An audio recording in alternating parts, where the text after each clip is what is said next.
कलिकालानले दग्धान् जीवान् स्त्रातुं समुद्यतः राजचन्द्रसुधा सिन्धुर्नमस्तस्मै स्मराम्यहम्। नमो दुर्वाररागादि वैरिवारनिवारिणे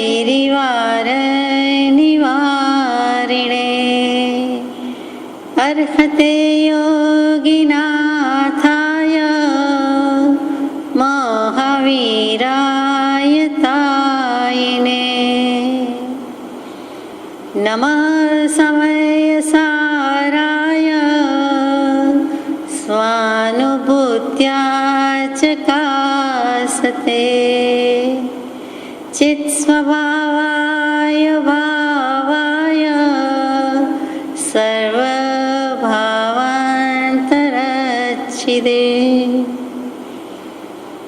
सत्श्रुतने नमस्कार, असीम उपकारी आत्माने नमस्कार, तारक त्रिपुटीने नमस्कार, मावित्रोने नमस्कार, माविત્રો સમાન મુરબ્બીઓ મુમુક્ષુને નમસ્કાર। પરમ કૃપાળુદેવ પ્રણીત વચનામૃતજી પત્રાંક 377 મુંબઈ વૈશાખ વિક્રમ સંવત 1948 તારીખ 27/4/1892 થી તારીખ 26/5/1892 દરમિયાન લખાયેલો પ્રસ્તુત પત્ર। કોને લખાયો છે એ અનઅવેલેબલ એટલે કે અનુપલબ્ધ છે, એટલે કોઈનું નથી તે આપણું તો છે જ।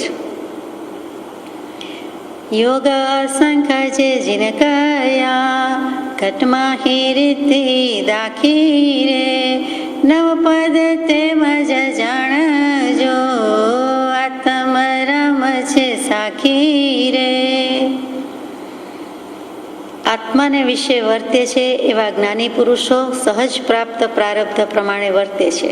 વાસ્તવ્ય તો એમ છે કે જે કાળે જ્ઞાનથી અજ્ઞાન નિવૃત્ત થયું તે જ કાળે જ્ઞાની મુક્ત છે, દેહાદિકને વિશે અપ્રતિબદ્ધ છે, સુખ દુઃખ હર્ષ શોક આદિને વિશે અપ્રતિબદ્ધ છે એવા જે જ્ઞાની તેને કોઈ આશ્રય કે આલંબન નથી।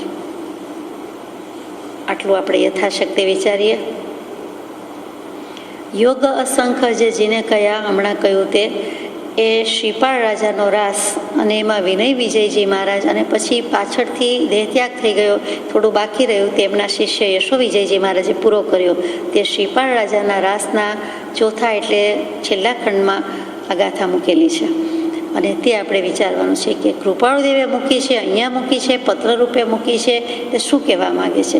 તો કે આખા શ્રીપાળ રાજાના રાસનું બધાને લૌકિક મહાત્મ્ય છે એની બદલે અહીંયા અલૌકિક મહાત્મ્ય એક ગાથામાં મૂકી દીધું છે કે યોગ અસંખ્ય જે જીને કયા, જે જીનેશ્વર ભગવંતોએ, પછી ગણધર ભગવંતોએ, પછી આચાર્ય ભગવંતોએ, પછી વિનય વિજયજી ઉપાધ્યાય ભગવંતે ગૂંથ્યું છે તે શ્રીપાળ રાજાના રાસમાં હકીકતે કોઈ પણ જીવને ક્યારે પણ લાગુ પડે તે વાત કે અસંખ્ય એટલે કે ગણાયની સંખ્યામાં આવી શકે નહીં, ઇન્યુમરેબલ એવા જે છે તેટલા યોગના પ્રકાર છે। યોગ શબ્દ વિશે કંઈ લખવું હોય તો વચનામૃતજી જેટલું એક પુસ્તક ઓછામાં ઓછું લખાય, કારણ કે યોગના અર્થ જ એટલા બધા થાય છે।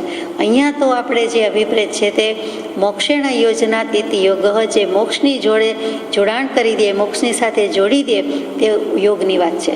તો એવા અસંખ્ય પ્રકારે કીધેલા છે અહીંયા યોગ, એટલે એ યોગ પણ કહેવાનું જેનું આપણે ગુજરાતીમાં જોગ કહીએ છીએ કે જોગ છે, હમણાં તો જોગ નથી, હમણાં તો સત્સંગનો જોગ છે, હમણાં સત્સંગનો જોગ નથી। સાધુ સાધ્વીજીને ઓરાવતી વખતે કહીએ કે આનો ખપ છે, જરૂર છે, તો કે આનો જોગ છે, આનો નથી। એમ જોગ, યોગ અને જોગ એ ઘણી વખત બોલાય છે, તેના પરથી સંજોગ બોલાય છે અને એને શાસ્ત્રીય ભાષામાં કહેવું હોય તો નિમિત્ત કહેવાય। તો કે અસંખ્ય પ્રકારના નિમિત્તો છે એમ જીન ભગવંતોએ કહ્યું છે। જીવને મોક્ષે જવું હોય તો જેમ લોક પ્રમાણ અંતરાઈ રહેલા છે, અનેક અંતરાઈ રહેલા છે, અસંખ્ય અંતરાઈ રહેલા છે, અસંખ્ય પ્રકારના પરિસર પીડે છે, તેવી રીતે અહીંયા અસંખ્ય પ્રકારના યોગ પણ કીધેલા છે। તો કે એવા જોગ, એવા નિમિત્ત શું અસંખ્ય પ્રકારના હોય? તો કે અસંખ્યની વાત આપણે કેવી રીતે કહી શકીએ? પણ બહુ જ ટૂંકમાં અને જાણવા માટે વચનામૃતજીના શબ્દરત્ન કોશમાં તો આ પત્રના અર્થમાં મૂકેલું છે, પણ બહુ ટૂંકમાં આપણે કહીએ તો ધ્યાન, શૂન્ય, કલા, જ્યોતિ, બિંદુ, નાદ, તારા, લય, લવ, માત્રા, પદ અને સિદ્ધિ. આ 12 શબ્દ અને 12 શબ્દની આગળ પરમ શબ્દ લગાડીએ એટલે 24 થાય. જેમ કે પરમ ધ્યાન, પરમ શૂન્ય, પરમ કલા, પરમ લય, પરમ લવ, પરમ જ્યોતિ, પરમ બિંદુ વગેરે, એટલે 24 પ્રકાર થાય. એને દ્રવ્યથી અને ભાવથી એમ ગુણીએ એટલે પાછા 48 થઈ જાય. એમ કેટલાક પ્રકાર ભાંગા ભેદ પ્રકાર થયા જ કરે. તે યોગના એટલે કે નિમિત્તના સંજોગના પ્રકાર છે. એવી જ રીતે જ્યારે યોગ કહીએ ત્યારે એનો અર્થ વીર્ય, ઉત્સાહ એ બધા પણ એના અર્થ થાય છે. ફરીથી લઉં કે યોગ, વીર્ય, સ્થામન એટલે સ્થિરતા, ઉત્સાહ, પરાક્રમ, ચેષ્ટા, શક્તિ અને સામર્થ્ય, આ બધા શબ્દ પણ યોગના અર્થ થાય છે. આપણે કહીએ કે યોગ બળ, તો યોગ બળ શું? શક્તિનું બળ, ઉત્સાહનું બળ, પરાક્રમનું બળ, ચેષ્ટાનું બળ, એ બધું જ જે કંઈ છે ત્યાં છે. અને આ જે 8 છે એને પાછા જઘન્ય, મધ્યમ અને ઉત્કૃષ્ટ એમ 3 પ્રકારે ભાગ પાડીએ એટલે પાછા 24 થાય. એટલે એના પાછા આપણે વીર્ય, મહાવીર્ય, પરમવીર્ય અને એ દરેકના પાછા પ્રણિધાન, સમાધિ, કાષ્ઠા એમ ભાગ પાડતા કરીએ તો પાછા 96 થાય. તો આવા બધા જે યોગના પ્રકાર કયા છે તે જેટલા ગણીએ એટલા થોડા, છેલ્લે અસંખ્ય આવીને ઊભા રહે છે. આપણે તો હજી સંખ્યામાં છીએ. જો આ 96 પ્રકારના યોગ સહજ રીતે હોય, સ્વાભાવિક રીતે હોય, તો એને ભવન યોગ કયો છે, જે મરુદેવા માતાને હતો, કે જે હાથીની અંબાડી ઉપર છે. ઋષભદેવ પ્રભુના પિતા માતુશ્રી તે મરુદેવા માતા, અને તે હાથીની અંબાડી પર એમના દર્શનાર્થે જાય છે કે દેવદુંદુભીનો નાદ વાગ્યો, ઋષભ પ્રભુને કેવલ જ્ઞાન થયું, તો કે મારો ઋષભ કેવલ જ્ઞાન થયું, વાજા વાગ્યા તો હું દર્શનાર્થે જાઉં. એ તો ફ્રી નથી, નવરો નથી, યાદ પણ કરતા નથી, આવતા નથી, પધારતા નથી, પણ હું એમના દર્શને જાઉં તે યોગ્ય છે. એમ મારો ઋષભમાંથી મારાપણું નીકળી ગયું ને ઋષભ પ્રભુ થઈ ગયા, કેવલજ્ઞાની થઈ ગયા, અર્યંત થઈ ગયા, પરમાત્મા થઈ ગયા. એમ ઉત્કૃષ્ટ વૈરાગ્ય, વેગીલો સંવેગ અને મોક્ષપણી પ્રયાણ કરતા હોય તેમ તરત જ સમ્યક દર્શન અને હાથીના હોદ્દે, હાથીની અંબાડીએ એ મારું ચિંતવતા એ મારો નહીં, હું કોઈનું નહીં, એ મારો નહીં, એ મારો પુત્ર નહીં, ધર્મપિતા અથવા જે કયો તે ભગવાન, પણ આમાં મારું તારું આપણું કાંઈ નથી. એટલે સ્વપરનો વિવેક થઈ ગયો, સમ્યક દર્શન થઈ ગયું, અને છેવટનું જે કહેવાય તે જૂર્ણામાં, વૈરાગ્યમાં એમને કેવલ જ્ઞાન પણ થઈ ગયું. એટલે મરુદેવા માતાનો અપવાદ છે, પણ તેવી રીતે એ સહજ યોગ હતો, ભવન યોગ હતો. અને જો આપણે યોગ, ઉપયોગ, પ્રયોગ જાણી બૂજીને કરીએ છીએ, ઈરાદાપૂર્વક કરીએ છીએ, ભાવથી કરીએ છીએ, સમજી વિચારીને કરીએ છીએ કે મોક્ષે જવું છે, પુરુષાર્થ કરવો જોઈએ, આત્મા સમજવો જોઈએ, ઓળખવો જોઈએ, તો એ બધાને કરણ યોગ કહેવાય છે. એટલે કે એફર્ટ્સ મૂકીને પ્રયત્નથી સાધ્ય થાય છે. તે પેલો સહજ સાધ્ય હતો, સહજ સિદ્ધ થયા, અને આ બધું પ્રયત્નપૂર્વક થાય છે. આવા અનેક પ્રકારના છે. તે યોગના પ્રકારમાં આપણે અત્યારે જતા નથી, પણ ભગવાન કહે છે અસંખ્ય પ્રકારના યોગ છે. ઘટમાં હી રીતિ દાખી રહે, તો આવો યોગ સંજોગ થાય છે ત્યારે શરીર ઘટ એમાં જ રીતિ પડી છે. જેમ ઘડો એમાં વસ્તુ પડેલી હોય અને આપણે કહીએ કે ઢાંકણું ખોલો અથવા તોડી નાખો, ન ખુલતું હોય તો, અને એમાં વસ્તુ તો છે જ. એમ આત્મા, એમાં જ પરમાત્મા પણ રહેલું છે. અપ્પા સૌ પરમ અપ્પા, પણ ભગવાન આત્મા પોતે જ છે. પણ જ્યાં સુધી એ દશા પ્રગટી નથી ત્યાં સુધી સત્સંગ કયો, સાધના કીધી, ભક્તિ કીધી. બાકી પોતાના સ્વરૂપની જ પ્રાપ્તિ કરવાની છે. એટલે કે પોતાના આત્મા પાસે જ આ બધી અનંત શક્તિ, રીતિ, સમૃદ્ધિ જે કયો તે પડી છે. અનંત જ્ઞાન, દર્શન, સુખ, વીર્ય બધું પડ્યું છે. અહીંયા રિદ્ધિ શબ્દ છે, નથી વૃદ્ધિ, નથી સમૃદ્ધિ, નથી લબ્ધિ, નથી સિદ્ધિ. એટલે જરાક જુદું પડે છે, પણ કહેવાનો આશય એ જ છે. તો એ 8 પ્રકારની રીતિ શાસ્ત્રોમાં કહી છે. કઈ છે? તો કે આચારની, શ્રુતની, શરીરની, વચનની, વાંચનની, બુદ્ધિની, ઉપયોગની અને સંગ્રહ સંલીનતા. આ 8 પ્રકારની કઈ છે તે બીજી બધી રીતિ, સિદ્ધિ, લબ્ધિ કરતાં જુદી દેખાય છે. તે જ્ઞાની પુરુષને સમૃદ્ધિ છે. આ જ્ઞાન હોય એટલે આ બધું હોય જ. એના આચારમાં, એના શ્રુતમાં, એના શરીરમાં, એના મનમાં, એના વચનમાં, એના વાંચનમાં, એની કાયામાં, એનો જ્યાં ઉપયોગ પ્રવર્તે છે ત્યાં, અને સંગ્રહ સંલીનતા. તે બધામાં જ્ઞાન છે. એટલે કે ઘટમાં રીતિ દાખી છે. એટલે દાખી શું? તો કે દાખવવું. તમે ધીરજ દાખવજો એટલે કે રાખજો. દાખવવું એટલે દેખાડવું, દર્શાવવું. એટલે આપણે રાખવું કહીએ, અહીંયા દાખવવું, એના પરથી દાખલો શબ્દ આવ્યો, તો કે તમે દાખી છે. ઘટમાં હી રિદ્ધિ દાખી રે, તો આ જે આત્મા કરે છે કામ એ કોના વડે કરે છે? શરીર સાધન છે, મન વચન કાયાના યોગ સાધન છે, એની પાસેથી કામ લેવાનું છે. આત્મા એકલો હોય તો સિદ્ધ જ હોય ને શુદ્ધ જ હોય, એમ તો નથી. દેહ આત્મા ભેગો છે, એની માન્યતામાં છે, અને એમાંથી એને જુદો પાડવાનું છે. તો કે પોતાની પાસે જ રહેલું છે, અને ઘટ જુદું, શરીર જુદું, દેહ જુદો, અને આત્માની રીતિ જુદી, એમાં જ રહેલી છે, એનું ભાન પ્રગટાવવાનું છે. નવપદ તેમજ જાણજો. આવા અસંખ્ય પ્રકારના યોગ કે નિમિત્ત કયા છે, એમાં નવપદજી છે તે મુખ્ય છે તેમ જાણજો. કેમ કે શ્રીપાળ રાજાનો રાસ એટલે સિદ્ધ ચક્રની ઉપાસના, નવપદજીની ઉપાસના, એનું જ મહાત્મ્ય દર્શાવ્યું છે એમ આપણને લાગે. તો એ નવપદજી કયા છે? તો કે અર્યંત સિદ્ધ આચાર્ય ઉપાધ્યાય સાધુ યાને મુનિ, એ પંચ પરમેષ્ઠીના 5 પદ, અને જ્ઞાન દર્શન ચારિત્ર તપ, આ 4 મળીને 5 ને 4 9 એ નવપદજી છે. અને એ મળીને સિદ્ધ ચક્ર થાય છે, જે દેરાસરજીમાં હંમેશા એનું પૂજન કરવા માટે લગભગ ભગવાન પાસે મૂકવામાં આવ્યું હોય છે તે. તો તે બીજું કાંઈ નથી, પંચ પરમેષ્ઠીનું જ સ્વરૂપ છે, અને જ્ઞાન દર્શન ચારિત્ર તપનું સ્વરૂપ છે. આપણે નવપદજીની પૂજામાં પણ કોઈક વખત વાંચ્યું, વિચાર્યું છે, સાંભળ્યું છે, ગાયું છે કે નવપદજીનું કેટલું મહાત્મ્ય છે. જે કંઈ છે તે નવકારમાં, સહજાત્મ સ્વરૂપ પરમગુરુમાં પણ મંત્રમાં નવપદજી રહેલા છે, પંચ મહાવ્રત રહેલા છે, પંચ પરમેષ્ઠી રહેલા છે, નવપદજી રહેલા છે. આ બધું જ એમાં રહેલું છે. એટલે કે આત્મા શબ્દ કહેતા જેમ બધું રહેલું છે, તેમાં નવપદમાં બધું આવે છે. એમાં કૃપાળદેવ લખે છે, આ જ ગાથા મૂકે છે કે આત્મ રામ છે સાખી રે. બધી ધમાલ કરીએ, બધા આત્મા છે, બધાની પાસે દેહ છે, બધાની પાસે અંદર પડેલું જ છે, પણ વાંધો ક્યાં છે? તો કે આત્મરામ છે સાખી રે. બધાનો વિવેક કોણ કરે છે? મૂલ્ય કોણ કાઢે છે? મૂલ્યાંકન કોણ કરે? તો કે જડ વસ્તુ કરતી નથી, એનો મૂલવનારો તો આત્મરામ છે.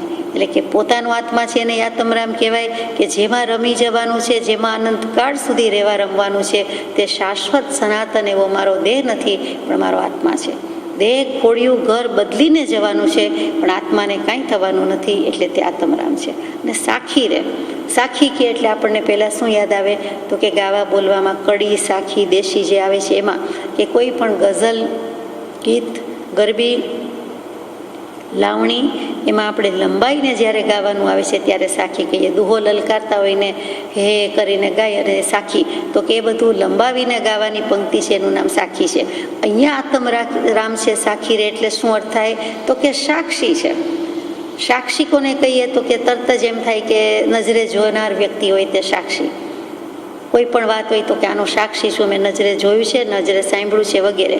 બીજું જે સહી આપે છે, સહી કરે છે, જુબાની આપે છે, જબાન આપે છે, શાહિદી પૂરે છે, એટલે સાક્ષી પૂરે છે, તે એ બધી આપણે સાક્ષી કહીએ. એટલે કે ત્યાં જે કોઈ નજરે જોનાર હોય, સાંભળનાર હોય તે સાક્ષી.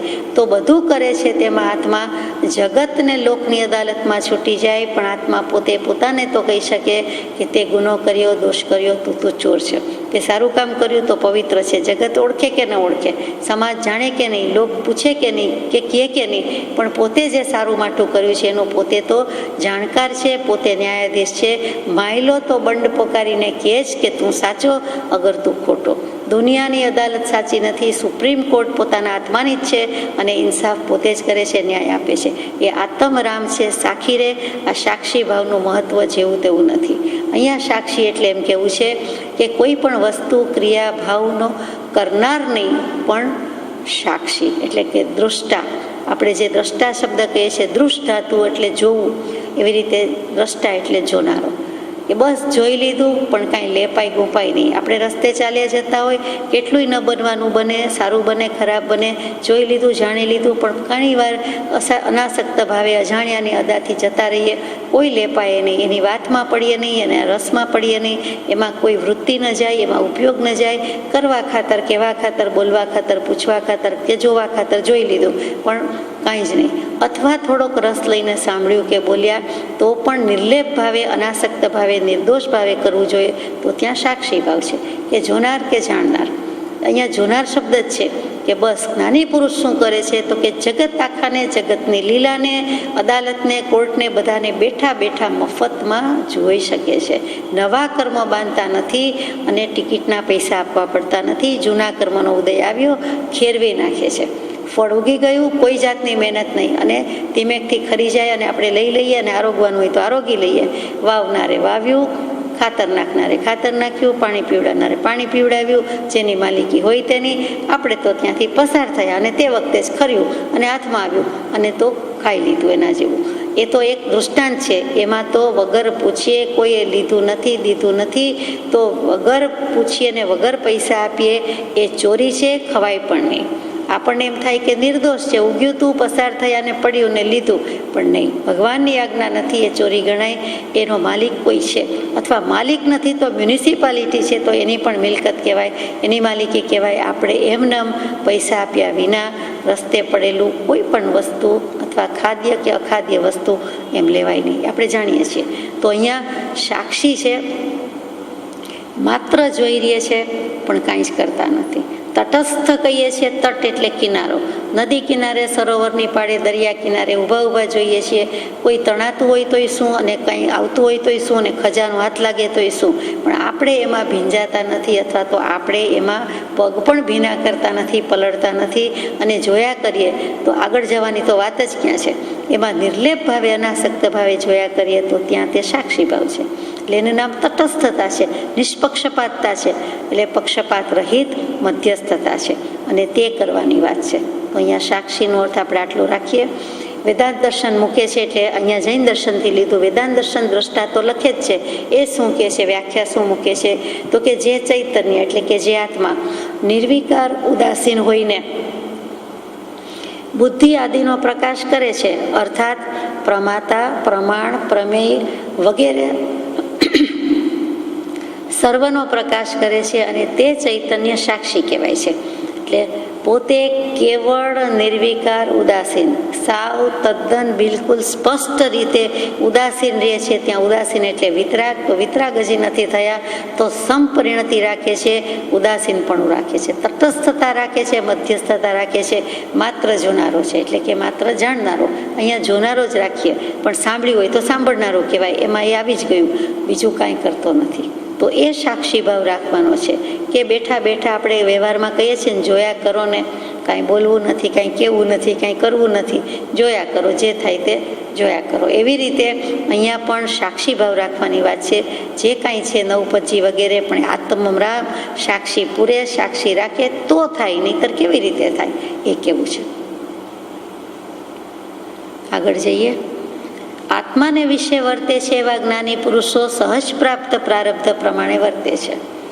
હવે જ્ઞાની છે, આત્મજ્ઞાની છે, એટલે કે આત્માને વિશે વર્તે છે. જેની વર્તના પરિણામ જે કાંઈ કયો એનો વર્તમાન કાળ એક એક સમય આત્મામાં જ છે. એ જ્ઞાની પુરુષો શું કરે છે, તો કે સહજ પ્રાપ્ત પ્રારબ્ધ પ્રમાણે વર્તે છે. પ્રારબ્ધ કર્મ જે કાંઈ છે, પ્રારંભ પૂર્વે જે આરંભીને આવ્યા છે, પૂર્વ ભવો, એક ભવ કે અનેક ભવ કે અનંત ભવમાં જે કર્યું છે, એનો જે જે સમયે આ ભવમાં ઉદય આવ્યો, ફળ ઉગ્યું, તો એ પ્રમાણે વર્તે છે. બીજું કાંઈ કરતા નથી, પણ સહજ પ્રાપ્ત પ્રારબ્ધ પ્રમાણે વર્તે છે. પોતે એમાં તોડી નાખું, મારી નાખું, ફાડી નાખું એમ કરતા નથી કે ચાલો આ મારું પ્રારબ્ધ છે તો ભોગવી લ્યો. એટલે એમાં સ્વાભાવિકપણે વિચરવું, ઉદયાધીન પણ વિત લોભજો. જે ઉદય આવ્યો છે તેને પ્રેમથી સ્વાભાવિક રીતે નિર્વાહી જાય છે, ભોગવી લે છે. નવા કર્મ બાંધતા નથી, એ જ્ઞાની પુરુષની ખૂબી છે. જ્ઞાની અજ્ઞાની ત્યાં જુદા પડે છે. અજ્ઞાની નવા પણ બાંધે છે, ઉદય તો બધા ભોગવે છે, પણ એના પરિણામ સમ રહેતા નથી, વિષમ પરિણતિ થઈ જાય છે, એને રાગ દ્વેષ થઈ જાય છે, સ્વસ્થ અસ્વસ્થ થઈ જાય છે, અને એના ભાવ બગડી જાય છે. જ્યારે જ્ઞાની પુરુષ એમાં લેપાતા ગુપાતા નથી, એટલે અનાસક્ત ભાવે, ઉદાસીન ભાવે, નિર્લેપ ભાવે, તટસ્થ રીતે એ વર્તે છે, ઉદય ભોગવી લે છે. હવે રિયાલિટી કે છે, હકીકત શું છે? વાસ્તવ્ય તો એમ છે કે જે કાળે જ્ઞાનથી અજ્ઞાન નિવૃત્ત થયું તે જ કાળે જ્ઞાની મુક્ત છે. તો પછી જ્ઞાનીને પુરુષાર્થ કંઈ કરવાનો નહીં એમ પ્રશ્ન થાય. તો કે જ્ઞાન થઈ ગયું, આત્મજ્ઞાન થઈ ગયું, એટલે એક વખત જ્ઞાન અજ્ઞાનમાં, જ્ઞાનથી અજ્ઞાન છૂટું પડી ગયું, એટલે અજ્ઞાન ગયું, છૂટું પડી ગયું. જેમ આંટી કે ગૂંચ ઉકેલતા હોય અને છૂટું પડી ગયું, એટલે પછી આપણને સંતોષ થાય, આનંદ થાય કે ચાલો કેટલી બધી ગૂંચ હતી પણ ઉકેલ આવી ગયો અને બંને છૂટા પડી ગયા. જે ગાંઠ હતી એ નીકળી ગઈ, અને બરાબર સૂતર કે દોરો કે જે કાંઈ વસ્તુની હોય તે આપણને ગમે છે. તો એવી જ રીતે જ્ઞાનથી અજ્ઞાન જુદું પડી ગયું, નિવૃત્ત થઈ ગયું, પાછું પડી ગયું. એટલે જ્ઞાની જીતી ગયા, જંગ જીતી ગયા, દુનિયા જીતી ગયા, કે એનું મન જીતી લીધું એણે. એટલા માટે જ્ઞાની મુક્ત કહેવાય છે. એ બંધાતા નથી, એ લેપાતા નથી. હવે એમને અનંતકાળનો સંસાર હતો એ નિવૃત્ત થઈ ગયો. એટલે જે નાના સૂના નહીં જેવા કર્મબંધ લાગે છે તે લાગે છે કે તરત જ ઘણા કેવલ જ્ઞાની તો ભોગવી પણ લે છે. પહેલે સમયે બંધાય, બીજે સમયે વેદે, ત્રીજે સમયે નિર્જરી જાય. જ્યારે અહીંયા તો શું કામ એમ રિયાલિટી કહી દીધી કે વાસ્તવ્ય તો એમ છે કે, તો વાસ્તવિકતા શું? આપણે વાસ્તવિકતા કોને કહીએ? તો કે વસ્તુ, ચીજ વસ્તુ એમ આત્મા પણ વસ્તુ છે. એના પરથી વાસ્તવિક શબ્દ આવ્યો. Real, reality. આપણે રિયલી કહીએ, એ રિયલી જે કહીએ છીએ, રિયલાઇઝેશન કહીએ છીએ, તે આ છે કે અસલિયત શું છે આત્માની? તો કે આત્મા શુદ્ધાત્મા જ છે, એનો સ્વભાવ એ જ છે. આત્માનો સાર શું છે? આત્માનું મૂળ શું છે? ખરું શું છે? સાચું શું છે? હકીકત શું છે? વાસ્તવિકતા શું છે? એનો અર્થ વાસ્તવ્ય. નિર્ધાર શું છે? નિશ્ચય શું છે? કે જ્ઞાનથી અજ્ઞાન નિવૃત્ત થયું એટલે જ્ઞાની મુક્ત જ હોય, એ હકીકત છે, એ સિદ્ધાંત સાબિત થઈ ગયો. એટલે કે રિયલાઇઝેશન કહીએ છીએ, સેલ્ફ રિયલાઇઝેશન કહીએ છીએ. કૃપાદેવ તો કે સેલ્ફ રિયલાઇઝેશન, તો કે આત્મજ્ઞાનની પ્રાપ્તિ થઈ ગઈ, સમ્યક દર્શનની પ્રાપ્તિ થઈ ગઈ, અને સંપૂર્ણ હોય તો કેવલ જ્ઞાન થઈ ગયું. તે આપણે ફૂલ્લી રિયલાઇઝ કહીએ છીએ, તે સેલ્ફ રિયલાઇઝેશન.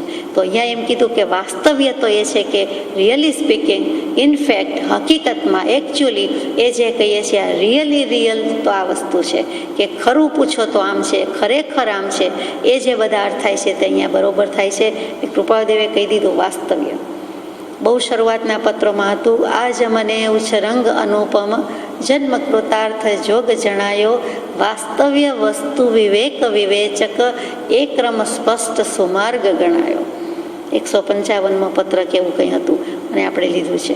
એ વખતે જે સમજાયું તે જ આ વાસ્તવ્ય છે, પછી વસ્તુ છે, પછી બધું છે. એટલે ક્રમથી મૂકેલું છે. તો હકીકતમાં આટલું જ છે કે જ્ઞાનથી અજ્ઞાન ગયું એટલે જ્ઞાની ત્યારે જ મુક્ત છે. જીવતા હોવા છતાં એ જીવન મુક્ત દશા ભોગવે છે. એને સ્થિત પ્રજ્ઞ કયો, એને તટસ્થ પુરુષ કયો, એને પરમ પુરુષ કયો, પુરાણ પુરુષ કયો, તો કે મુક્ત છે. એ બંધાયેલા નથી એમ કેવું છે. દેહાદીને વિશે અપ્રતિબદ્ધ છે. એને દેહભાવ પોસાતો નથી, પાલવતો નથી, પરવડતો નથી, એને ગમતો જ નથી, હોતો જ નથી. કૃપાળુદેવ એનું જીવતું જાગતું આ કાળમાં દૃષ્ટાંત થઈ ગયા કે દેહભાવને વિશે કોઈ સંબંધ નથી. પરમ પૂજ્ય બ્રહ્મચારીજી તો લખે, પ્રજ્ઞાબોધમાં જ લખ્યું છે કે મહાત્માઓની અસંગતા કેવી હોય? તો કે ત્રણેય કાળને પોતાનો કંઈ દેહાદીથી સંબંધ નથી. ત્રણેય કાળમાં પોતાનો કંઈ દેહાદીથી સંબંધ નથી. એવી અપૂર્વ અસંગ દશાને નમન કરું હું તન્મનથી. એવી અપૂર્વ અસંગ દશા છે, દેહ ભાવ નથી. કૃપાદેવ કહે છે કે જો આ કાળમાં મોક્ષ ન હોય, સિદ્ધત્વ ન હોય, તો અશરીરી ભાવ ન હોય, તો અમે ન હોવા બરોબર છીએ. એ પત્ર પણ ટૂંક સમયમાં આવવો જોઈએ, આપણે લઈશું ત્યારે. તો અમે જ નથી એમ માનો તો બધા કહે કે કાંકરો કાઢી કેવી રીતે ન ખાય? કૃપાદેવ તો આ કળીકાળમાં કેવડી થઈ ગયા, સર્વજ્ઞ સમાન સ્થિતિમાં ઝીલી ગયા. તો પછી એ ભગવાન નહોતા કે થઈ ગયા એમ કેમ કેવા બરોબર છે? તો કે એમણે દેહની પરવા જ નથી કરી. કોઈ દિવસ દેહની પરવા કરી નથી. દેહાધ્યાસ જેમણે ફગાવી દીધો છે એવા પુરુષ ક્યાં?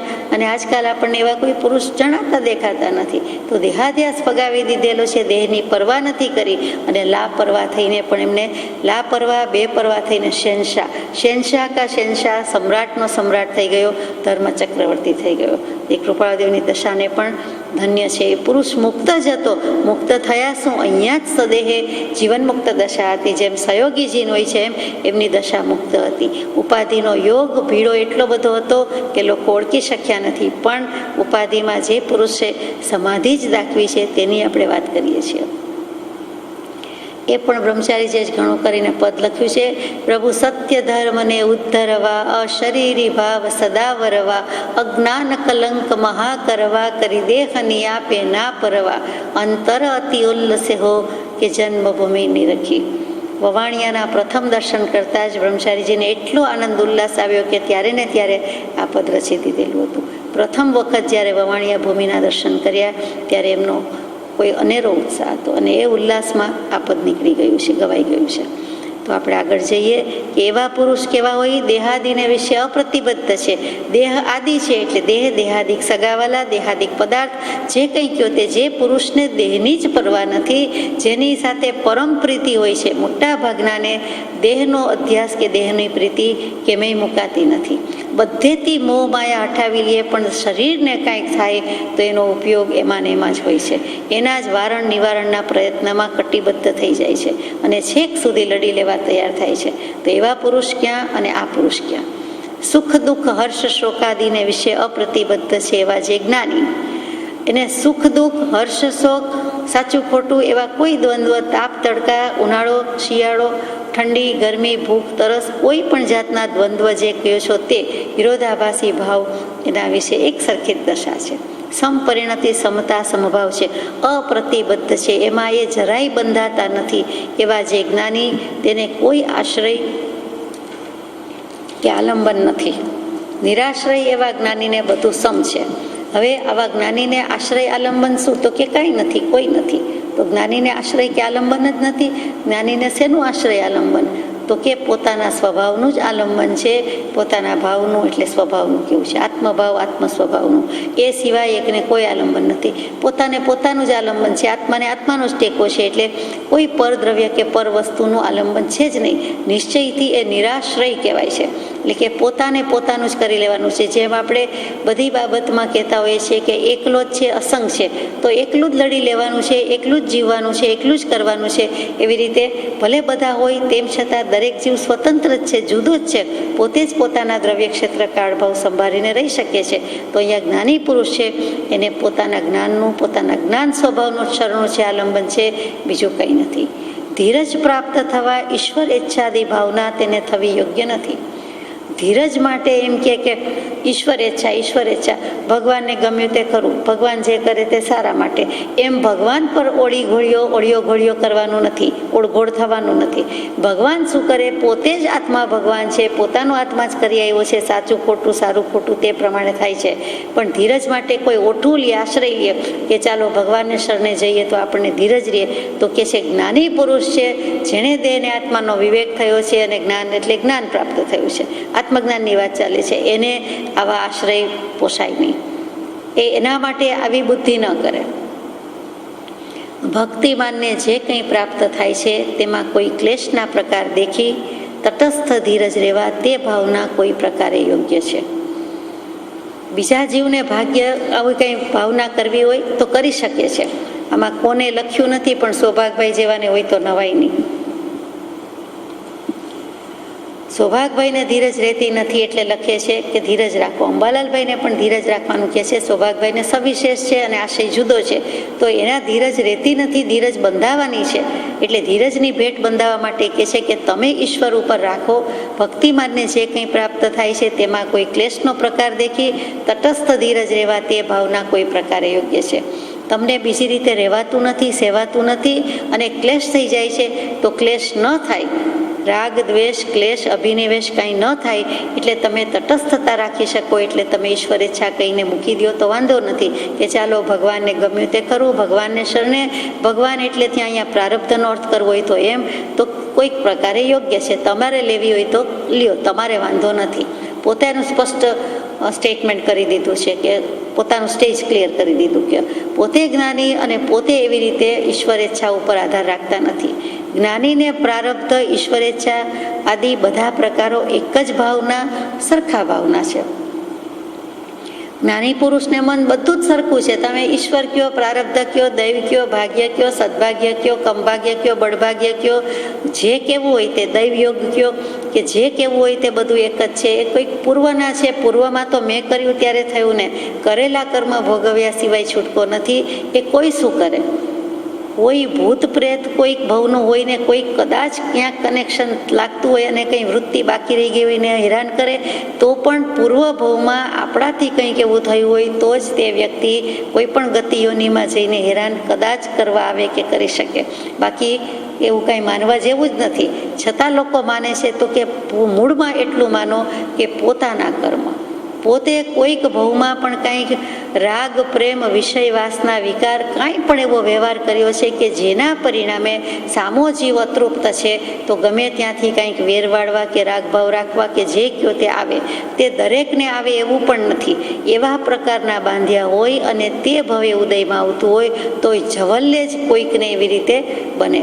બાકી ગામે ગામ કે ગલીએ ગલીએ આવું બધું ચાલ્યા જ કરે તે તો માની શકાય એવું નથી. તો બધા જ એમ આગલા બહુ ઉપર જાય, અને જાય તો એ વાંધો નથી. એમાંથી પણ બોધ લેવા જેવો છે કે પોતે કર્યા ત્યારે થયું ને, કર્યા વિનાનું તો ઉદય આવતું જ નથી. એક સિદ્ધાંત છે, કરેલા કર્મ ભોગવ્યા સિવાય છૂટકો નથી. અને આપણે કર્યા હોય તો આવે, ન કર્યા હોય તો ન આવે. જે પ્રકારે કર્યા હોય તે અજ્ઞાન દશામાં બાંધેલા કર્મ જ્ઞાનીને પણ છોડતા નથી. જ્ઞાન દશામાં એને ઉદય આવે છે. જ્યારે બાંધ્યું હોય, માંડ્યા હોય, ભાવ શુભાશુભ કર્યા હોય, આરંભ કર્યો હોય, ત્યારે પોતાને ભાન નથી, અજ્ઞાન દશા છે. પણ પછી અજ્ઞાન દશામાં કે હસતા રમતા બાંધેલા કર્મ ભોગવવા તો પડે જ છે. તે વખતે આકરું લાગે છે, વિકટ લાગે છે, પણ ભોગવવા પડે છે. જ્ઞાની પુરુષ એ બધું એક જ ગણે છે. પ્રારબ્ધ, ઈશ્વરેચ્છા બધામાં સરખું જ માને છે. જે હોય તે અત્યારે તો આ પ્રમાણે છે. તેને શાતા અશાતામાં કંઈ કોઈ પ્રકારે રાગ દ્વેષ આદિ કારણ નથી. એને શાતા અશાતા લાગતી જ નથી, થતી જ નથી. જે કંઈ છે તે બધું સરખું જ લાગે છે. એ બંનેમાં ઉદાસીન છે. હવે ઉદાસીન શું? બંનેમાં ઉદાસીન છે તો કે વિરક્ત છે, વૈરાગ્ય છે, અનાસક્ત છે, આસક્તિ નથી, પ્રીતિ નથી, અક્રિય છે. કોઈ ક્રિયા કરવા પણ કંઈ રહેતું નથી. મારે શું કરવાનું છે? જે થાય છે તે થાય છે, ન થાય છે તે ન થાય છે. અને પછી તો કે ઉપેક્ષા કરે છે, અવગણના કરે છે. એટલે ગણગણ નથી કરતું, કન્સિડર નથી કરતું, લેખામાં લેતું જ નથી, સામું જોતો જ નથી, પણ અવગણના એટલે ઉપેક્ષા કરે છે. એટલે ઉપેક્ષક કહી દીધો. મધ્યસ્થ છે, તટસ્થ છે, નિષ્પક્ષ છે, અને દ્વંદ્વાતીત દશાને ભોગવે છે. પોતે દ્વંદ્વોથી પર થઈ ગયો છે. જે દેવવંદનમાં બોલીએ છીએ તે દ્વંદ્વાતીતમ એવી દશાને ભોગવી દીધો. સુખ દુઃખ હરખ શોક કંઈ થતું જ નથી, રાગ દ્વેષ થતું જ નથી. કોઈ કે જળ જેવા તો ભગવાન કે જળ જેવા.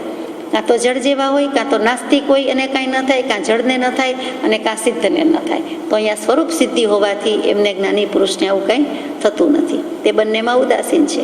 અને જે ઉદાસીન છે તે મૂળ સ્વરૂપે નિરાલંબન છે. એને કોઈ આલંબન નથી. તો નિરાલંબનનો અર્થ જ સીધું સાદું શું? શુદ્ધ. કોઈ પણ એક દ્રવ્ય હોય, એને કોઈ પણ જાતનું બીજું દ્રવ્ય હોય નહીં, તો એને શુદ્ધ જોવાનો ને એ બગડે જ ક્યાંથી? ચોખ્ખું ચણક જ રહે ને, એમાં વિભાવ પરિણતિ થાય જ નહીં. સ્વભાવથી એ શુદ્ધ જ છે, જેમ છે તેમ છે ને ચોખ્ખું જ રહે. એટલે નિરાલંબન કહેતા શુદ્ધ, નિરાલંબન કહેતા આત્મા અને બ્રહ્મ, અથવા તો આત્મા એ જ બ્રહ્મ અને મન, એ બંનેનું એકપણું થઈ જાય છે ત્યારે પણ નિરાલંબન છે. મનનો ટેકો નથી, મગજનો ટેકો નથી, ઇન્દ્રિયોનો ટેકો નથી, કાંઈ નથી. બસ આત્મા જ છે. મનનો કોઈ રોલ જ નથી. અને જે મન છે તે તેમાં આત્મામાં લય પામી ગયું છે. એવી રીતે સમાધિ છે. જે કયો તે નિરાલંબન છે એટલે સમાધિ પણ છે. એ નિરાશ્રય છે. આ શેની વાત ચાલે છે? તો કે જ્ઞાની છે, ઉદાસીન છે, એ મૂળ સ્વરૂપે નિરાલંબન છે. એ નિરાશ્રય છે, એ પરમાત્મા છે, અને એ અધ્ધર છે, બધાથી ઊંચે છે. એટલે કે ક્યાંય આસક્તિમાં કે પ્રીતિમાં કે રાગ દ્વેષમાં લેપાતા નથી. એટલે આલંબન આધાર રહિત હોવાથી અધ્ધર છે, બધાથી ઊંચે ઉઠેલા છે. એ ઉદાસીન છે, નિરાલંબન છે. નિરાલંબન એવું તેનું ઉદાસપણું એ ઈશ્વર ઈચ્છાથી પણ બળવાન જાણીએ છીએ. નિરાલંબન એવું ઉદાસપણું, નિરાલંબનો અર્થ કર્યો. હવે નિરાલંબન એવું ઉદાસપણું એ બહુ સમજવા જેવી વાત છે કે પરદ્રવ્ય કાંઈ બગાડતું નથી, એ સિદ્ધાંત છે. એક દ્રવ્ય બીજા દ્રવ્યનું કાંઈ કરી શકતું નથી, બગાડતું નથી, એ સિદ્ધાંત છે. તો આપણે તો ઊંધું જ માની વાત સુધી તો કે આપણા ભાવ બગડે છે ત્યારે તે બાહ્ય નિમિત્ત છે એમ કહેવાય છે કે આ વસ્તુ કે આ વ્યક્તિ જોવાથી, કરવાથી, આ કાંઈ ક્રિયા કરવાથી આમ બગડ્યું, આમ થયું કે મારા ભાવ બગડ્યા. તો એમાં કોઈ વ્યક્તિ શું કરે? કોઈ વ્યક્તિ શું કરે કે કોઈ વસ્તુ શું કરે? એ તો જેમ છે તેમ છે. આપણે તેની સન્મુખ ગયા અને ત્યાં આપણને ભાવ બગડ્યા. તેની સન્મુખ ન ગયા તો મનથી ગયા અને આપણા ભાવ બગડ્યા. તો ભાવ બગડવામાં એ વ્યક્તિ કે વસ્તુનો વાંક કાંઈ નથી. એ કાંઈ કરી શકતું નથી. આપણે બગાડ્યા તો બગડે ને. કેમ બધાના બગડે છે? બધાના નથી બગડતા. માટે જો કોઈના બગડે તો પણ જે વસ્તુ જોઈ કે જે વ્યક્તિ જોઈ એ તો બાહ્ય નિમિત્ત થયું, અને નિમિત્ત વિના પણ ભાવ બગડતા હોય છે. એ નિમિત્ત હાજર ન હોય તોય આપણા ભાવ વગર વિચારીએ ઘરે બેઠા જ્યાં હોઈએ ત્યાં પણ ભાવ તો બગાડી શકીએ છીએ. એટલે ત્યાં એમ કહ્યું કે નિયમથી નિમિત્ત પણ નથી, એટલે નિમિત્ત કંઈ કરી શકતું નથી, નિમિત્ત બગાડી શકતું નથી એમ કેવું છે. પોતે બગાડે તો થાય, જો કરીએ તો થાય. આ રીતે પરદ્રવ્યનો દોષ દેખવો એ મિથ્યા ભાવ છે, મિથ્યાત્વ છે. બીજી કોઈ પણ વ્યક્તિ, વસ્તુ, વાતનો દોષ જોવો એ જ મિથ્યા ભાવ છે, એ કરવા યોગ્ય નથી. આપણે વ્યવહારમાં પણ જાણીએ છીએ આ દ્વેષરૂપી ઉદાસીનતા છે. પછી એનાથી આપણે વિમુખ થઈ જઈએ તો એ તો દ્વેષ ભાવ છે.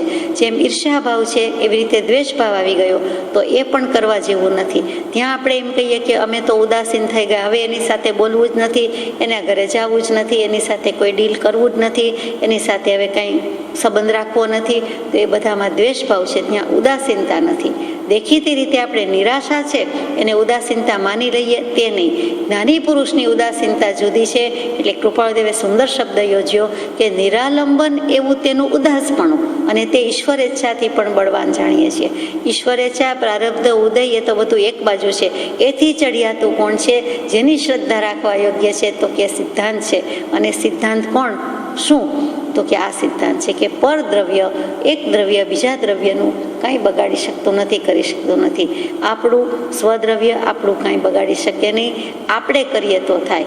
કોઈ ગમે તેટલું ઝઘડતું હોય પણ આપણે ભાવ બગાડીએ તો ઝઘડો થાય, અગર તો એમાં ઇન્વોલ્વ થઈએ તો થાય, બાકી નહીં.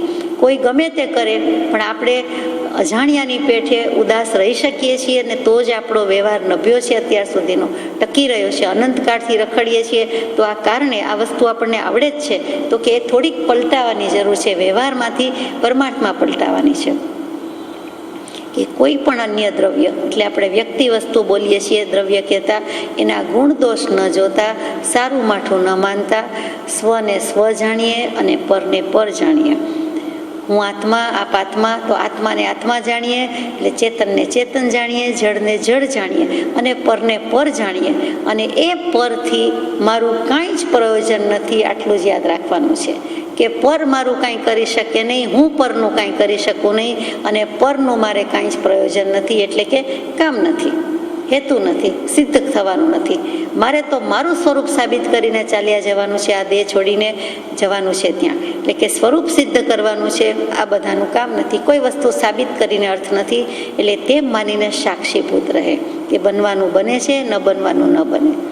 પરથી મારું કંઈ જ પ્રયોજન નથી, હું પરનું કાંઈ કરી શકતો નથી. કૃપાળુદેવે 11-12 વર્ષની વયે બોધ વચન લખ્યા છે, 5મો પત્ર. તેમાં ઘણા વચન મૂક્યા. એમાંનું એક વચન કે છે તેની તેને સોંપો, અને કૌંસમાં અવળી પરિણતિ. કેટલું સિદ્ધાંત, કેટલું વચન 11-12 વર્ષે લખ્યું છે. શાસ્ત્રોના સાર સમૂહ, સમયસારજીનો કર્તા કર્મ અધિકારનો સાર, સમયસારનો સાર, અનેક શાસ્ત્રોનો સાર. તો કે અવળી પરિણતિ છે, મિથ્યાત્વ છે, મિથ્યાભાવ છે તેની તેને સોંપો. જે કંઈ થાય છે તે મારું નહીં, સ્વ સ્વ છે, પર પર છે. એટલે કેટલી બધી ઊંચી વાત કહી દીધી. તો કે એવી ઉદાસીનતા કોને હોય? જ્ઞાનીને હોય. અને તે ઈશ્વર ઈચ્છા, એટલે કે ઈશ્વર ઈચ્છા, ઈશ્વર, ભગવાન, પ્રારબ્ધ, હરિ જે કયો તેના કરતાં પણ અધિક છે, વધુ બળવાન માનીએ છીએ, પ્રબળ માની છે. એટલે ભગવાને ઘણું કહી દીધું અહીંયા. પોતાની આવી દશા છે, પોતે નિરાલંબ છે. અને સૌભાગભાઈ અગર તો જેને પણ લખ્યો એમ કહેવાનું તાત્પર્ય છે કે તમારે અમારો આશ્રય, આધાર રાખવા જેવું નથી, અને રાખો તો રાખો પણ તમે ઈશ્વર કે ભગવાન કે પ્રારબ્ધ માનીને રોદણા રડો, નિરાશ થઈ જાઓ, એમ નહીં. એવી ઉદાસીનતાનો ખપ નથી. એમાં તો દ્વેષ ભાવ છે. રાગ ન કરો તો દ્વેષ ભાવ છે, પણ આપણે તો રાગ અને દ્વેષ બંને દ્વંદ્વથી પર થવાનું છે. અને તમને અમારા જેવા મળ્યા છે, કૃપાળુદેવ કહે છે, તો હવે શું કામ નિર્ભય થઈને રહેતા નથી? તમે શું કામ હજી ઈશ્વર ઈચ્છા, ભાગ્ય અને બીજો બધો યોગ સંજોગ શોધ્યા કરો છો, નિમિત્ત શોધો છો? એમ ચોખ્ખું કહી દીધું છે. આગળ જઈએ. ઈશ્વર ઈચ્છા એ શબ્દ પણ અર્થાંતરે જાણવા યોગ્ય છે. ઈશ્વર ઈચ્છારૂપ આલંબન એ આશ્રયરૂપ એવી ભક્તિને યોગ્ય છે. તમારાથી નથી રહેવાતું તો આશ્રય ભક્તિને શરણ ભક્તિ કહીએ છીએ, શરણાગતિ કહીએ છીએ. તો તમે રાખો. તો તમારો આશ્રય શું છે? તો કે આશ્રયના બે અર્થ. એક તો આશરો, કોઈનો લેવો તે, અને આશરા લેવાની ક્રિયા, આશ્રયની ક્રિયા, એ પણ આશ્રય જ કહેવાય. એટલે તમે તમારા માટે અમારો આશ્રય તો હવે આપીએ જ છીએ, તો નિશ્ચય કરો. અને અમે તો બેઠા જ છીએ. એટલે સૌભાગભાઈને કહે છે કે કૃપાળુદેવ, અમે આશ્રયરૂપ છીએ, આશ્રય ઓટલે કહીએ છીએ. હવે શું કામ બીજું કરવું જોઈએ? તમે એ ભક્તિને સેવો. એક વખત તો કૃપાળુદેવે ધીરજ રહેવા એમ પણ લખી દીધું કે તમને જે ઉપાધિ છે એ ભગવાને મોકલી છે, ગિફ્ટ મોકલી છે, પ્રેઝન્ટ મોકલી છે, ભેટ માનીને એનો સ્વીકાર કરો. તમારાથી ન જ રહેવાતું હોય તો એમ માનો કે ચાલો દુઃખ મેં જ મોકલ્યું છે. હકીકતે કોઈ કોઈને કરી શકે નહીં, મોકલી શકે નહીં, પણ સાંત્વન આપવા અને આશ્વાસન આપવા માટે લખાયું છે કે જેથી જીવને ધીરજ બંધાય. નિરાશ્રય એવા જ્ઞાનીને બધુંય સમ છે. પોતાની વાત કરી દીધી કે અમે તો સમપરિણતિમાં જ છીએ. ફરીથી સમ આવ્યું, સમાન, સરખું, બધું જ એક સરખું છે. સર્વાત્મામાં સમદૃષ્ટિ દ્યો, આ વચનને હૃદયે લખો. દરેક આત્મા અમને અમારા આત્મા જેવા જ લાગે છે. અમને બધું જ સમ એટલે સીધું લાગે છે, સમ એટલે સવડું લાગે છે. જ્ઞાનીના ગમમાં જેમના નાખો તેમના સમમાં. બધું જ સવડું લાગે છે, બધું જ સપાટ, ફ્લેટ લાગે છે. ક્યાંય ઊંચા નીચું, ઉબડ ખાબડ, ઊંચા નીચા, ખાડા ખબડા, ટેકરાવાળું કે કાંઈ લપસનું કે આડું અવડું કંઈ લાગતું જ નથી. બધું એક સરખું, એક સરખી જમીન, એક સરખી ભૂમિ, એક સરખું હોય છે. અને આપણને કોઈ પણ વસ્તુ એક સરખી હોય છે તો કેટલી ગમે છે, કેટલો આનંદ આવે છે, કેટલો સંતોષ થાય છે. તો બધું બેલેન્સ. તો બેલેન્સ શીટ સરવૈયો મળે તેમ જમા ઉધાર જેવું રહેતું જ નથી. બધું એક સરખું. અને બે વસ્તુનો, એક વસ્તુનો બીજી વસ્તુ વડે છેદ ઉડાડીએ તો ત્યાં શૂન્ય આવી જાય. ભાગી શકીએ તો કાંઈ ન આવે, કાં બે વડે નિશેષ ભાગી શકાય. તો જડ અને ચેતન, દેહ અને આત્મા, બેમાંથી વિવેક કરવાનું છે, બે વડે ભાગવાનું છે. તો શું વધ્યું? નિશેષ. તો કે શેષ કાંઈ વધતી જ નથી, શૂન્ય. આ શૂન્યનું ગણિત, પૂર્ણનું ગણિત, અનંતનું ગણિત એ આત્માનું ગણિત. અને તે અમને છે. એટલે કે નિરાશ્રય એવા જ્ઞાનીને બધુંય સરખું છે, બધુંય સમળું છે, સરખું જ છે, સવળું જ છે, સમાન છે. આપણે ઓડ અને ઇવન કહીએ છીએ ઇંગ્લિશમાં, ખરું? એટલે એકી સંખ્યા અને બેકી સંખ્યા, એકી સંખ્યાને ઓડ કહીએ અને બેકી સંખ્યાને ઇવન કહીએ. તો કે જ્ઞાનીને બધુંય સમ છે એટલે જ્ઞાનીને બધું જ બેકી સંખ્યામાં છે. અને બે વડે ભાગો એટલે બધું જ શૂન્ય આવે છે, છેદ ઉડી જાય છે. એવી દશા થઈ ગઈ છે. એટલે કે કાંઈ બાકી જ રહેતું નથી. જે બાકી રહે છે એક આત્મા જ બાકી રહે છે. અથવા જ્ઞાની સહજ પરિણામી છે. જ્ઞાની સહજ સ્વરૂપી છે, સહજપણે સ્થિત છે, સહજપણે પ્રાપ્ત ઉદય ભોગવે છે. સહજપણે જે કંઈ થાય છે તે થાય છે, જે ન થાય તે ન થાય છે. તે કર્તવ્ય રહિત છે. કર્તવ્ય ભાવ તેને વિશે વિલય પ્રાપ્ત છે. માટે તમને તે જ્ઞાનીના સ્વરૂપને વિશે પ્રારબ્ધના ઉદયનું સહજ પ્રાપ્તપણું તે વધારે યોગ્ય છે એમ જાણવું યોગ્ય છે. જ્ઞાનીની દશા કહી દીધી કે તો જ્ઞાની કેવા છે? તો કે જ્ઞાની સહજ પરિણામી છે. સ્વાભાવિક રીતે જે દશા હોય, જે ભાવ હોય તે આત્મ સ્વભાવમાં ઉપયોગમાં પરિણમી જાય. બીજો કોઈ પ્રયત્ન કરતા નથી. કેમ કે સહજ સાથે જ છે સ્વરૂપ, અને એમ સ્વભાવ એમાં જે રહી જાય છે, સ્થિતિ કરી જાય છે. અને બીજું સહજ સ્વરૂપ શું છે? તો કે સર્વ વિભાવ પ્રભાવથી રહિત એવું જે શુદ્ધ સહજ સ્વરૂપ છે તે. એટલે કે વિભાવ પ્રભાવમાં જતા નથી. એટલે શું? તો કે પરદ્રવ્ય અને પરભાવમાં જતા જ નથી, લેપાતા જ નથી. પોતે પોતાનામાં જ મસ્ત છે, પોતાનામાં રત છે, અને તેનું જ નામ સ્વસમય કહીએ છીએ. તે જ્ઞાનીની દશા છે. સહજ સ્વરૂપી છે એટલે ફરીથી વિભાવથી રહિત છે, વિભાવમાં જતા નથી. એટલે વિભાવને કાઢી મૂકવાના છે એમ નહીં, પણ વિભાવ પરિણતિમાં જતા નથી. એટલે સ્વભાવમાં સ્થિતિ કરે છે. સહજપણે સ્થિત છે. એટલે સ્થિતિ પણ ત્યાં જ છે, સહજમાં છે, સ્વાભાવિક સ્વરૂપમાં છે. સહજપણે પ્રાપ્ત ઉદય ભોગવે છે. એટલે વિચરવું ઉદયાધીન પણ વિત લોભજો, અને આત્મજ્ઞાન સમદર્શિતા વિચરે ઉદય પ્રયોગ, અપૂર્વ વાણી પરમ શોધ સદગુરુ લક્ષણ યોગ્ય. તે સદગુરુનું લક્ષણ છે. બહુશ્રુતતા તો કદાચ મળે, પણ આત્મજ્ઞાન અને આત્મજ્ઞાન સાથેનું મુનિપણું તે ભાગ્ય જ મળે, અને તે સાચા ગુરુ હોય.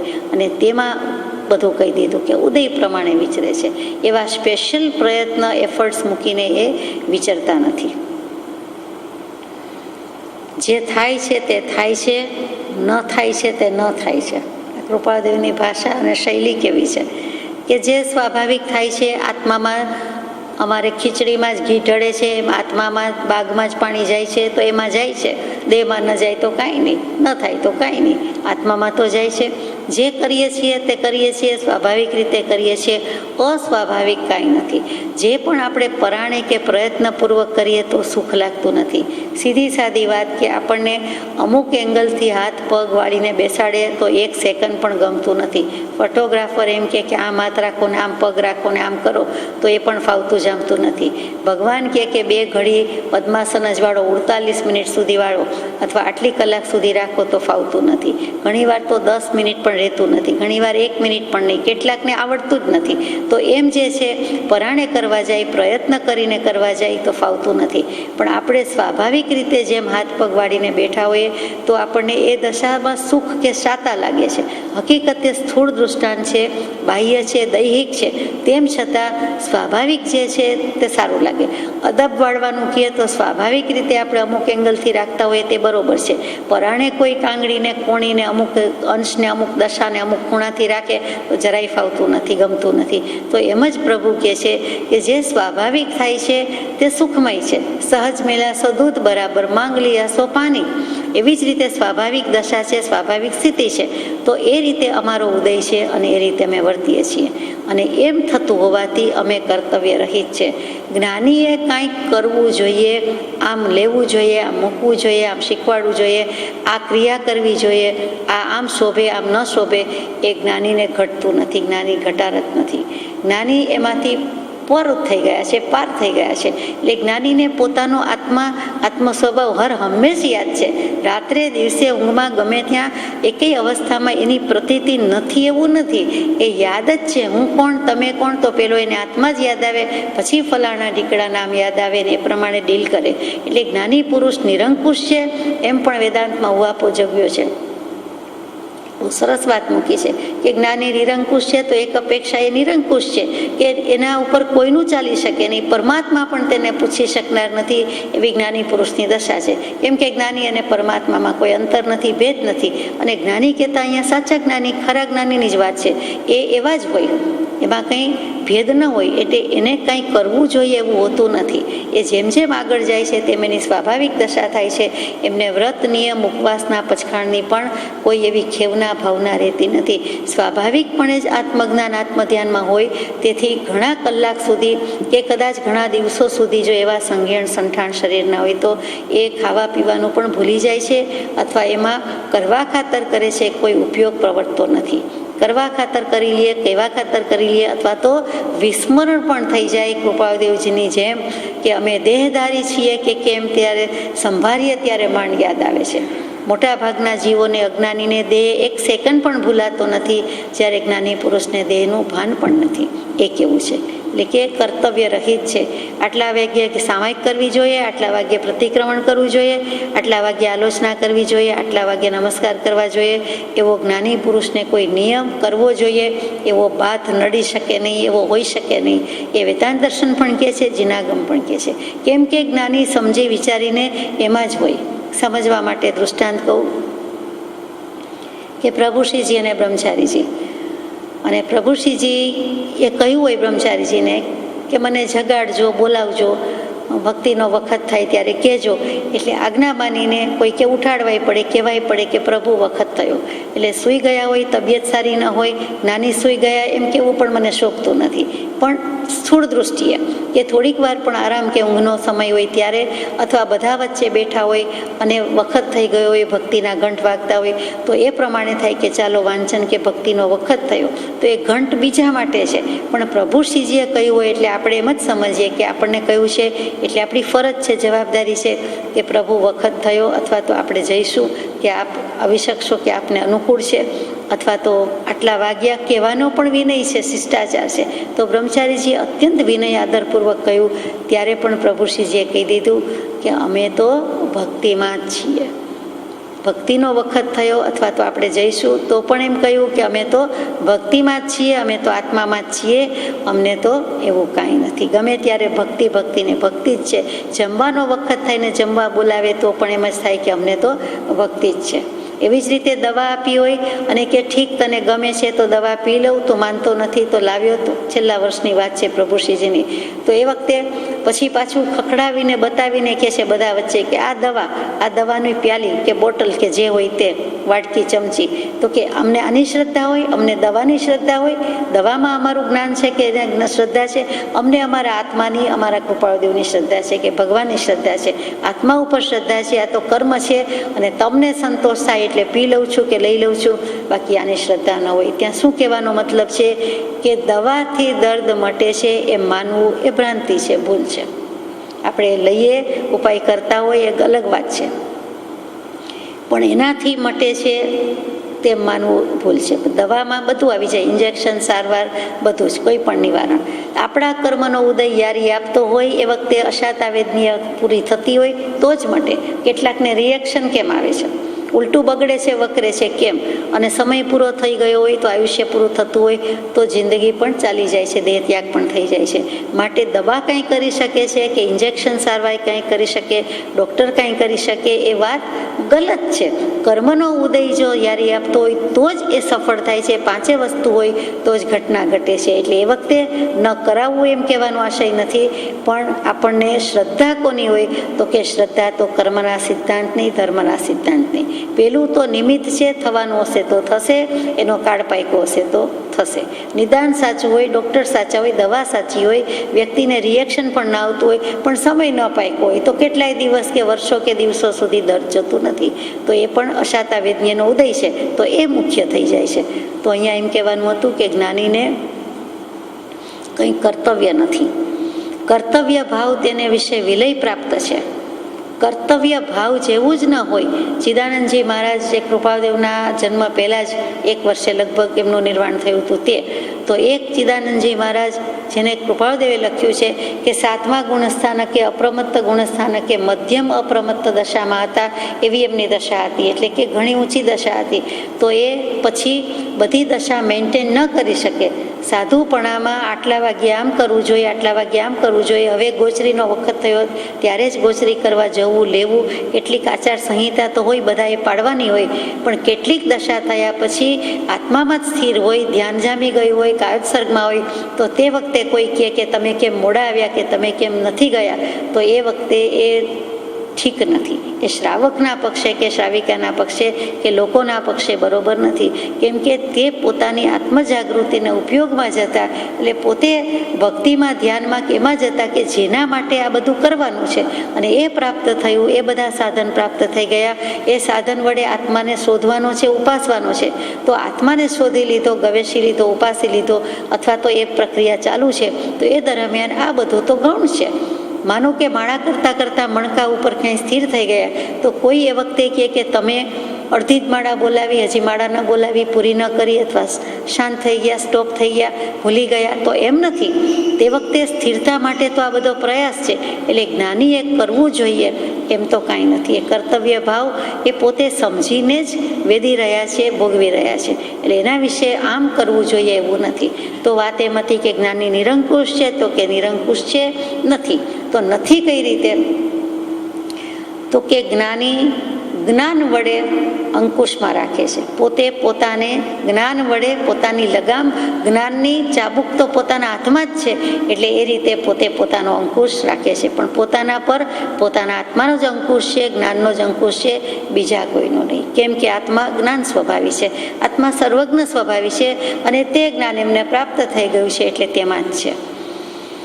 તમને તે જ્ઞાનીના સ્વરૂપને વિશે પ્રારબ્ધના ઉદયનું સહજ પ્રાપ્તપણું તે વધારે યોગ્ય છે, એમ જાણવું યોગ્ય છે. એટલે સૌભાગભાઈ જ હોવા જોઈએ કે તમે અને તમને તે જ્ઞાનીના સ્વરૂપને વિશે, એટલે આવા જ્ઞાની કૃપાદેવ પોતે હયાત છે, વિદ્યમાન છે, તો કે એવા જ્ઞાનીને પણ પ્રારબ્ધ વશાત આ બધું થાય છે અને સહજપણે વિચરી રહ્યા છે, એમ માનવું વધારે યોગ્ય છે.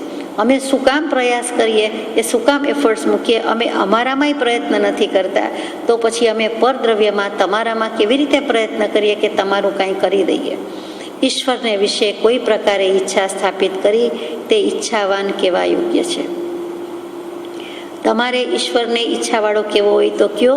ઈશ્વર વિશેની બધાની માન્યતા પણ જુદી જુદી છે, દરેક દર્શનની જુદી છે. જૈન દર્શનમાં કરતા ધરતા કે સંહર્તા તરીકે ઈશ્વર નથી, આપણે જાણીએ છીએ.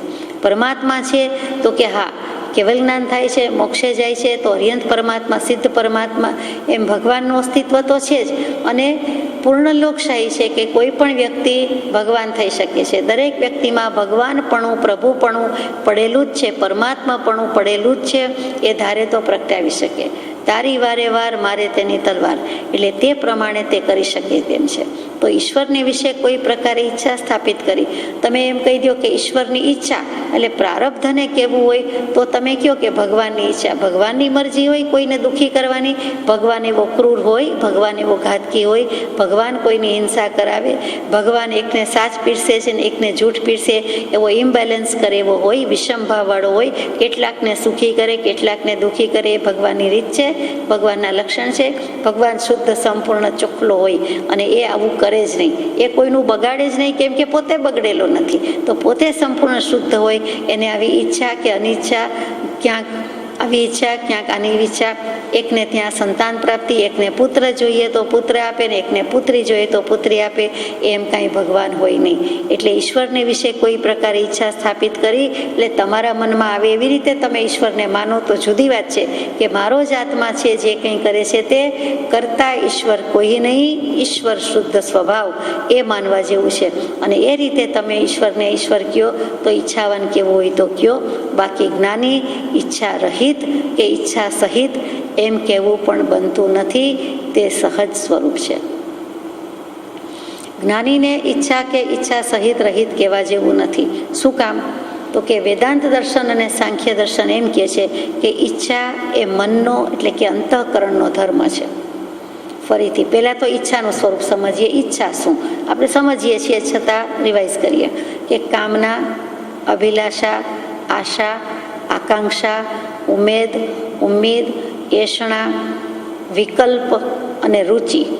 રુચિને પણ આમાં લઈ લીધી છે ઈચ્છામાં, કે મને ધર્મની રુચિ છે, મને વચનામૃતિ વાંચવાની રુચિ છે, એમ કહીએ ત્યાં પણ ઈચ્છા તો આવી જ, ભાવ તો આવ્યો જ. આપણે સારા શબ્દોમાં ભાવ કહીએ, કોઈ વાર રુચિ કહીએ, પણ મૂળમાં માયલોને પૂછો તો સાદી ભાષામાં ઈચ્છા જ. ઝંખના થાય, મન થાય, તે મન થાય તે ઈચ્છા. એટલે મનસા એના પરથી મનસા શબ્દ આવ્યો. તે મનની ઈચ્છા, મન જે માગે છે તે. તો ઈચ્છા એ મન એટલે અંતઃકરણ, બાહ્યકરણ એટલે કાયા, જીભ, નાક, આંખ, કાન છે, ઇન્દ્રિયો દેખાય છે તે. અને મન એટલે અંતઃકરણ, અંદર રહેલું કહીએ છીએ તે. તો કે એ અંતઃકરણનો ધર્મ છે, એમ વેદાંત દર્શન અને સાંખ્ય દર્શન માને. ન્યાય દર્શન અને વૈશેષિક દર્શન ઈચ્છાને આત્માનો ધર્મ કે વ્યાપાર ગણે છે. આ બધા દર્શનની જુદી જુદી માન્યતા છે. જીનાગમ શું કે કૃપાળદેવ શું કહે છે તો કે ઈચ્છા છે એને જ્ઞાની પુરુષ આત્માનો ધર્મ માનતા નથી. એ આત્માનો ધર્મ હોય તો હર હંમેશ ઈચ્છા જ, કોઈ દિવસ ભગવાન ઈચ્છા રહિત, રાગ રહિત થાય જ નહીં. ઈચ્છા બે ને રાગ ભાઈનો જ બેન પર્યાય શબ્દ છે, બીજું કાંઈ નથી, એનું જ સ્વરૂપ છે. તો ઈચ્છા એટલે રાગ ગયો તો રાગાદિક ભાવથી, રાગાદિક બુદ્ધિથી તો વિમુખ થવાનું છે, મૂઢ થવાનું છે, છોડી દેવાનું છે, એનો તો ખતમ કરી નાખવાની છે. ત્યારે તો મોક્ષે જવાય છે, વિતરાગ થવાય છે. હૈ ઈચ્છા દુઃખ મોલ, જબ ઈચ્છા કા નાશ, તબ મીટે અનાદિ ભૂલ. એટલે ઈચ્છા અભિલાષા તો રાખવાની જ નથી. શ્રીમદ ભાગવતમાં પણ કહ્યું, ઈચ્છા દ્વેષ વિહીનેન સર્વત્ર સમચેતસા ભગવત ભક્તિ યુક્તેન પ્રાપ્તા ભાગવતી ગતિ. જેને ઈચ્છા નથી અને દ્વેષ નથી, એટલે કે રાગ નથી અને દ્વેષ નથી, અને સર્વત્ર એટલે કે બધી જગ્યાએ, બધા સ્થળે અને બધા સમયે, એક એક સમય, બધો સમય, સમચેતસા એક સરખો આત્મા જુએ છે. ચેતસ એટલે કે ચૈતન્ય બધાને એક સરખા જ આત્મા ગણે છે, અને કોઈ પ્રત્યે કોઈ સમયે ક્યારેય ઈચ્છા દ્વેષ એટલે રાગ દ્વેષ થતા નથી. એ ભગવત ભક્તિમાં જ પડેલા છે, અને તે ભાગવતી ગતિને, પરમપદને, મોક્ષને, નિર્વાણને પામે છે. એટલે કે સંપૂર્ણ રાગ દ્વેષ રહિત થાય, એ જ વિતરાગ થાય છે, મોક્ષે જાય છે, એમ ચોખ્ખું ભાગવતમાં પણ કહી દીધું. ભાગવત શબ્દ જ મજાનો, ભગવાન થવા માટે, ભગવાન, ભગવતી, ભાગવત અને તો થઈ શકાય છે. એટલે કે રાગ દ્વેષ જવા જોઈએ, ઈચ્છા જવી જોઈએ. તો ઈચ્છા મુખ્ય છે, રાગ મુખ્ય છે, અને તેને આત્માનો ધર્મ ગણતા નથી. એટલે કે છૂટું પડી શકે છે. આત્માનો ધર્મ હોય તો આત્માથી કોઈ કાળે છૂટું પડે નહીં. જ્ઞાન, દર્શન, સુખ, વીર્ય બધા આત્માના સ્વભાવ છે, ગુણ છે, લક્ષણ છે, અનંતકાળથી ભેગા છે અને અનંતકાળ સુધી, શાશ્વત કાળ સુધી સાથે રહેવાના છે. તે આત્માના સ્વભાવ છે. જ્યારે આ બધી વસ્તુ છે, ધર્મ કયા છે? તો કે આંખને આંસુ આવે, કોઈ તાલી પાડે, જ્ઞાની પુરુષનું સમજવા માટે કહીએ કે તો જોરથી તાલી પાડે, બાજુમાં જઈને પાડે તો આંખના પલકારા ન મારે, આંખ પલકારા ન મારે, આંખ મીચાઈ જાય. તો એ વખતે જ્ઞાની નથી. જ્ઞાની તો છે જ, કંઈ બી નથી ગયા, ડરી નથી ગયા, પણ એ શરીરનો ધર્મ છે. આંખની પાંપણ, પોપચા એનો ધર્મ છે, તો એ બંધ થઈ જાય.